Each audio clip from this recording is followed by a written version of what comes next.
بسم اللہ الرحمن الرحیم۔ ہمارے اکثر فضلاء ساتھی ایک سوال کرتے ہیں کہ ہم عربی زبان سیکھنے کے لیے کیا سنیں اور کس طرح سنیں، اور اکثر میں اپنی تحریروں میں بھی اس بات پر زور دیتا ہوں کہ ہمیں عربی زبان سننی چاہیے تاکہ ہم عرب کی طرح اس کو بول سکیں۔ تو اس کا طریقہ کیا ہے؟ اس کا طریقہ یہ ہے کہ اگر آپ کو عربی زبان اتنی آتی ہے کہ نحو صرف بھی آپ پڑھ چکے ہیں یا آپ فاضل ہیں، تو آپ شروع میں کسی ایسے ادیب کے بیانات سننا شروع کر دیں جو آسان عربی بولتا ہو۔ اس میں آپ راتب نابلسی کو بھی لے سکتے ہیں، اسی طرح محمود الحسنات کو بھی لے سکتے ہیں، ان کی عربی بہت ہی آسان ہوتی ہے۔ آپ سننا شروع کر دیں۔ سننے کی ترتیب یہ ہوگی کہ ہر دن آپ 10 منٹ سنیں اور سننے میں صرف ایک بات پر توجہ دیں کہ یہ کیا لفظ بول رہا ہے۔ ہم لفظ کی پہچان، معرفت الالفاظ والکلمات، اس چیز پر آپ توجہ دیں گے 10-15 دن بس۔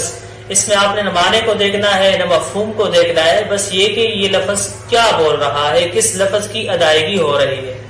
10-15 دن جب آپ اس چیز پر توجہ دیں گے، اس کے بعد پھر آپ دیکھیں کہ کیا لفظ بول رہا ہے، کیا نہیں بول رہا ہے، اور کس لفظ کا کیا معنی ہے۔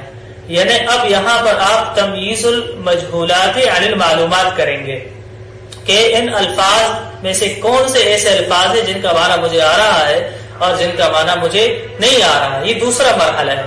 10-15 دن اسی میں لگا لیں، پھر اس کے بعد 15 دن میں آپ اچھے اور نئے الفاظ کا انتخاب کریں گے، ان کو اپنے پاس کاپیوں میں لکھیں گے اور ان کے معانی لغت میں قاموس سے نکالیں گے۔ یہ تیسرا مرحلہ ہو جائے گا۔ چوتھے مرحلے میں آپ منتخب تعبیرات لیں گے، جو ضرورت کے آپ کے جملے ہوں گے یومیہ استعمال کے، ان جملوں کو آپ انتخاب کر کے اپنے کاپی میں نوٹ کریں گے۔ یہ 4 مراحل ہیں۔ ان سے گزرنے کے بعد اب آپ بالکل آزاد ہو جائیں گے، آپ جو چاہے سنیں، جس طرح چاہے سنیں، لیکن تقریباً 40 دن یا 2 مہینے تک اس ترتیب کو لے کر کے اگر آپ عربی زبان سنیں گے تو انشاءاللہ بہت جلد آپ عربی زبان اور اس کے تکلم پر اور اس کے استماع کے وقت کلام عرب کو سمجھنے پر قادر ہو جائیں گے۔ السلام علیکم ورحمۃ اللہ وبرکاتہ۔